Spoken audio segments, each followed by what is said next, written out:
Good noon, everyone. Today discuss about mass transfer operation 1, unit number 5, gas absorption. In a previous lecture में આપણે material balance with liquid gas ratio માટે જોઈ ગયા હતા absorption માટે. તો એના રિલેટેડ આપણે એક્ઝામ્પલ સોલ્વ કરવાના છે જે ઇમ્પોર્ટન્ટ છે 7 માર્કમાં જીટીયુમાં પૂછી શકાય તેવા એક્ઝામ્પલ્સ છે. ઓકે, તો સ્ટાર્ટ કરીએ. Example number 9.1. Okay, first one, this one. The ammonia from a ammonium air mixture is to be absorbed in an absorption tower using water as a solvent તરીકે use કર્યું છે. તો data તમને આપ્યા છે કે data for the absorption system is as follow. Okay, તો આપણે કેલ્ક્યુલેટ શું કરવાનું છે? Ammonium from ammonia air mixture to be absorb in absorption for air flow rate આપેલો છે આપણને 200 kg/h. liquid phase composition આપ્યા છે at the top of the packing 0.4013 kg ammonia per kg H2O. okay, NH3 kg of ammonia and kg of H2O plus 0.4013 kg and at the bottom of the packing 0.0006 kg ammonia per kg of H2O. હવે gas composition શું છે આપણી પાસે? at the bottom of the packing 0.0084 kg ammonia per kg inert gas આપેલો છે અને top of the packing માટે જોઈએ તો 0.0044 kg ammonia per kg inert gas આપેલો છે. હવે કેલ્ક્યુલેટ કરવા માટે કીધું છે આપણને absorption tower, flow rate of water entering the absorption tower. હા ને, સિમ્પલી એમોનિયા એર મિક્સચરનું ટુ એબ્ઝોર્બ ઇન એબ્ઝોર્પ્શન. શું કીધું છે? એબ્ઝોર્બ્ડ ઇન એબ્ઝોર્પ્શન માટે કીધું છે. બરાબર. ડેટા શું આપ્યા છે આપણને? ટોપ ઓફ ધ પેકિંગના, બોટમ ઓફ ધ પેકિંગના. કોના માટે? લિક્વિડ ફેઝ માટે. ગેસ ફેઝ માટે બોટમ ઓફ ધ પેકિંગ અને ટોપ ઓફ ધ પેકિંગ માટેના ડેટા આપ્યા છે. હવે આપણે ફિગરમાં જોઈએ કે ડેટાને કઈ રીતે આપ્યા છે તે જુઓ. એઝ અ ટુ બેઝિસ આપ્યા છે આપણને 200 kg/h of air flow to the absorption tower. okay, 200 kg/h of air flow to the absorption tower in air inlet કેટલો છે? 200 kg/h ગેસ ઇનલેટ માટે છે.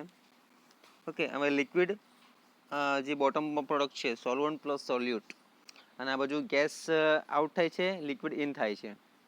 ઓકે, તો બંને રીતે જોવાનું છે કે x1 બરાબર શું છે કે ammonia composition at the bottom in the liquid living in the tower. હવે કેલ્ક્યુલેટ શું કરવાનું તો ખાસ ધ્યાન આપજો. calculate the flow rate of water entering the absorption tower માટે છે. ઓકે, તો 200 kg/h of air flow to the absorption tower. Okay, તો ફર્સ્ટ x1 ની વેલ્યુ આપી છે ammonia composition at the bottom in the liquid leaving the tower અને કે 0.0006 kg ammonia per kg H2O અને x2 છે ammonia compositions at the top in the solvent entering the tower. So 0.4013 kg ammonia per kg H2O and y1 is equal to ammonia compositions in the inlet gas to the tower 0.0084 kg ammonia per kg of air માટે છે. Okay, all values છે આપણી પાસે. આ y2 ની value છે.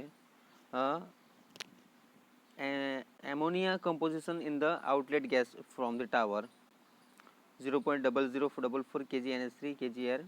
L ની value આપણે ફાઇન્ડ આઉટ કરવાની છે અને V ની વેલ્યુ ફાઇન્ડ આઉટ કરવાની છે.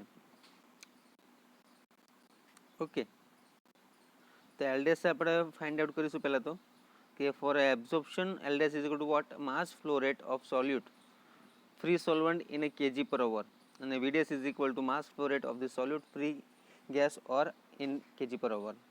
હવે આપણી પાસે ઇક્વેશન્સ છે મટીરિયલ બેલેન્સનું એબ્ઝોર્પ્શન ટાવર માટે. એ પહેલાં તો જોઈ લઈએ. ઓકે, હાઉ વિચ ઇક્વેશન્સ તમને કમ્પ્લીટલી ખ્યાલ આવશે.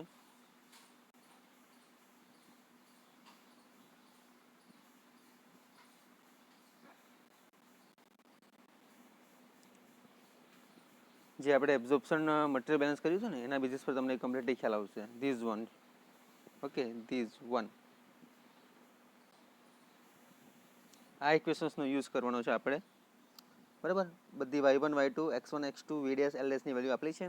હવે એન્ટાયર કોલમ માટેના જે બેઝિસ પર છે એના બેઝિસ પરથી આપણે એક્ઝામ્પલ સોલ્વ કરીએ છીએ. હવે આ બધી વેલ્યુ આપણે ઇક્વેશનમાં પુટ કરીશું તો તમને આન્સર મળી જશે easily. Okay, put this value. Equation શું છે? From the absorption tower the overall material balance is V dash in a bracket y1 minus y2 is equal to L dash x1 minus x2. Okay, the 200 in a bracket 0.0084 minus 0.0044 is equal to L dash 0.0006 minus 0.4013. તો L dash ની calculate કરશું આપણે મેથેમેટિક્સની રીતે, તો L dash ની value મળશે 1362.86 kg/h. કેમ કે VDS ઓલરેડી આપણી પાસે છે 200, જે આપણને ઓલરેડી અહીંયા કીધું છે ધીઝ વન. ઓકે, ખ્યાલ આવ્યો? ખાલી ઇક્વેશન્સની આપણે યુઝ કર્યું છે ધીઝ વન મટીરિયલ બેલેન્સનું. ઓકે, સેકન્ડ વન એક્ઝામ્પલ જોઈએ આપણે હવે.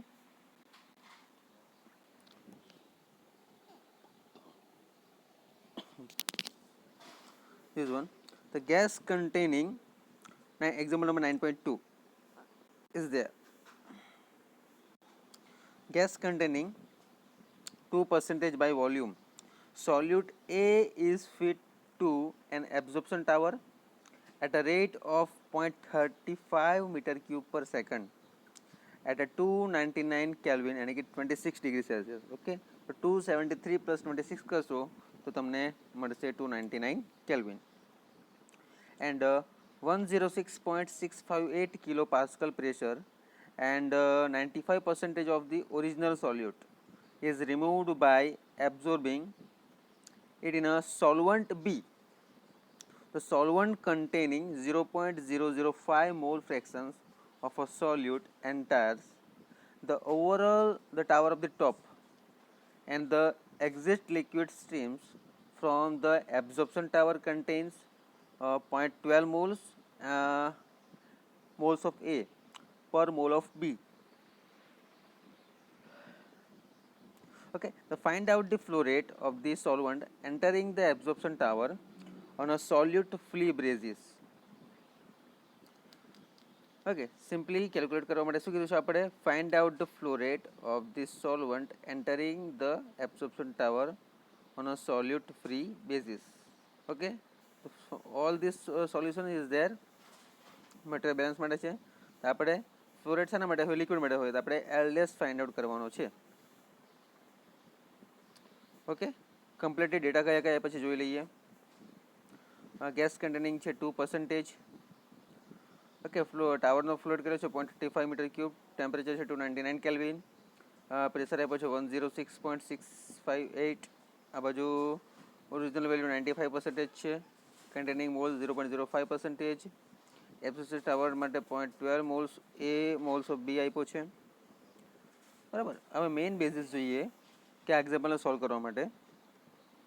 જે એબ્ઝોર્પ્શન ટાવર છે એને કે ડિસ્ટિલેશન કોલમ માટે લઈ લઈએ. એ એબ્ઝોર્પ્શન ટાવરમાં કે બેઝિસ આપણને આપેલો છે 0.35 metre cube per second of gas entering the tower. Okay, તો pressure P is equal to આપણી પાસે વેલ્યુઝ છે 106.658 કિલોપાસ્કલ. ઓકે, અને ટેમ્પરેચર છે 299 kelvin. Assume that the ideal gas flow hold good, यानी कि आइडियल गैस फ्लो આપણી પાસે છે PV is equal to NRT, જે ઓલમોસ્ટ બધી જગ્યાએ એનો યુઝ થતો હોય છે. ઓકે, તો આરની વેલ્યુ આપણે અલગ અલગ જોઈ ગયા છે અને તમે ભણી ગયા છો પ્રોસેસ કેલ્ક્યુલેશનમાં. તો PV is equal to NRT, R is equal to 8.31451 metre cube into kilo pascal પર કિલોમોલ ઇન્ટુ કેલ્વિન આવશે. ઓકે, તો N is equal to molar flow rate of gas in a kg kilomole of per second. Okay, so V is equal to volumetric flow rate of gas is equal to 0.35 meter cube per second આવશે. બરાબર, all values છે. હવે main ફિગરમાં જુઓ કે figure 9.2 આપ્યું છે. બરાબર, તો એમાં તમારી વેલ્યુ કઈ કઈ છે? Gas outlet, liquid inlet. Okay, x1 L dash અને બધી વેલ્યુઝ તમને આપે છે કેટલા પર્સન્ટેજ માટે છે. હવે આપણે N ફાઇન્ડ આઉટ કરવાનો છે. n molar flow rate of the gas in a kilomole per second. તો આપણી પાસે ઇક્વેશન્સ છે PV is equal two NRT.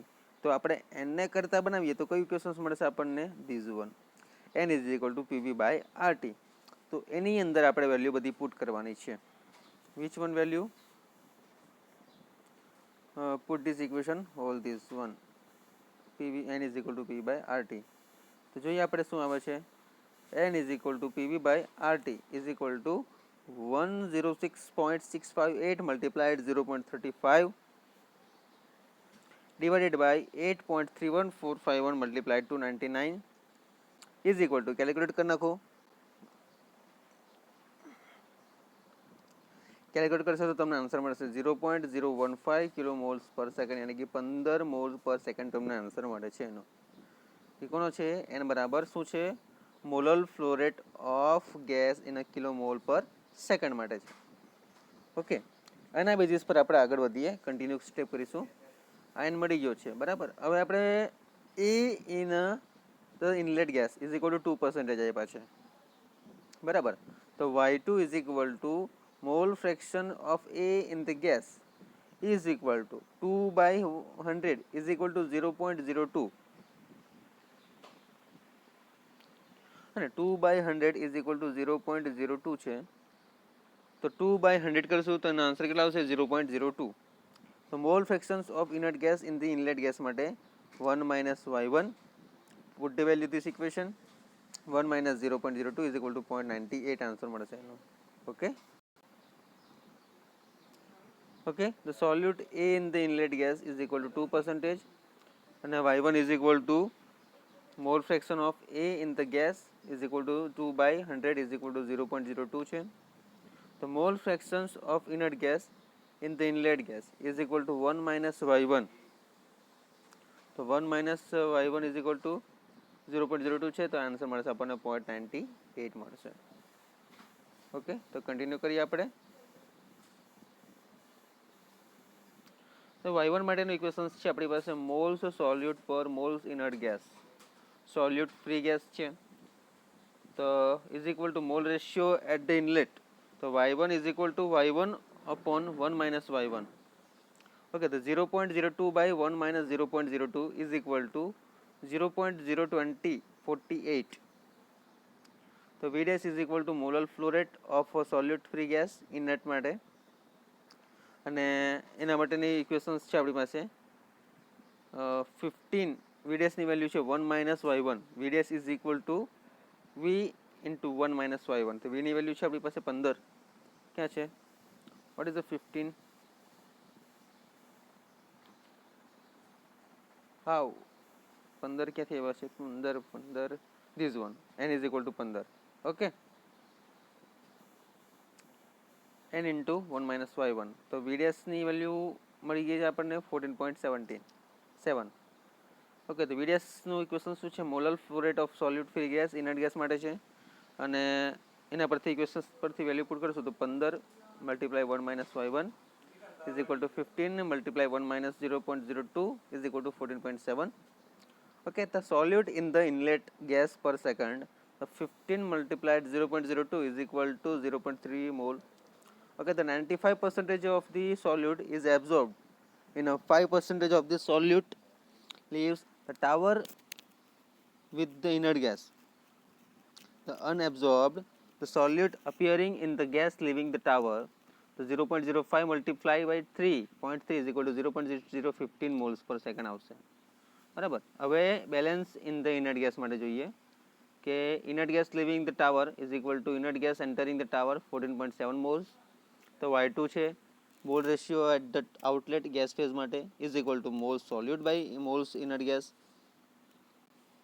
બરાબર. તો 0.015 ભાગ્યા 14.7, તો આન્સર મળશે 0.001024. x2 બરાબર છે 0.05. ઓકે, તો x2 ની અંદર આપણે વેલ્યુ પુટ કરીએ, વેલ્યુ મળી જશે આપણને x2 બરાબર 0.005025 moles of solute A by moles of solute free solvent x2 by 1/1 minus x2. Okay, તો x2 ની વેલ્યુ મળશે 0.005025. x1 છે ઇઝ ઇક્વલ ટુ 0.12. x1 છે 0.12, તો moles of solute A in exact liquid by moles of solute in free solvent. L dash આપણે find out કરવાનો છે, બરાબર. તો બધી વેલ્યુ જોઈ લો અહીંયા એકવાર. y2 આપણી પાસે છે, x2 છે. x2 કઈ રીતે ફાઇન્ડ કરશું capital x2 upon 1 minus x2, તો સ્મોલ x2 ની વેલ્યુ આપણી પાસે છે 0.005, એના પરથી આપણે કેપિટલ x2 મળ્યો છે. x1 છે આપણી પાસે 0.12, એલ ડેશ ફાઇન્ડ આઉટ કરવાનું છે. તો મટીરિયલ બેલેન્સના ઇક્વેશન્સમાં આપણે વેલ્યુ પુટ કરીશું તો આપણને molar flow rate of solute free solvent of the basis પરથી આપણને આન્સર મળી જશે. તો material balance of the સોલ્યુટ over tower, તો v dash is equal to v dash in multiply y1 minus y2 is equal to l dash x1 minus x2. તો value put કરો 14.7, v dash ની value find out કરી સ્ટાર્ટિંગમાં. y1 છે આપણી પાસે, y2 બી છે. l dash ને ફાઇન્ડ આઉટ કરવાનો છે, x1 કર્યો છે 0.12, x2 ફાઇન્ડ આઉટ કર્યો. તો આ વસ્તુને મેથેમેટિકલી કેલ્ક્યુલેટ કરતા આપણને આન્સર મળે છે l dash is equal to 2.48 mall પર સેકન્ડ. ઓકે, તો thank you so much. Next લેક્ચરમાં આપણે જોઈશું example number 9.3. Thank you so much.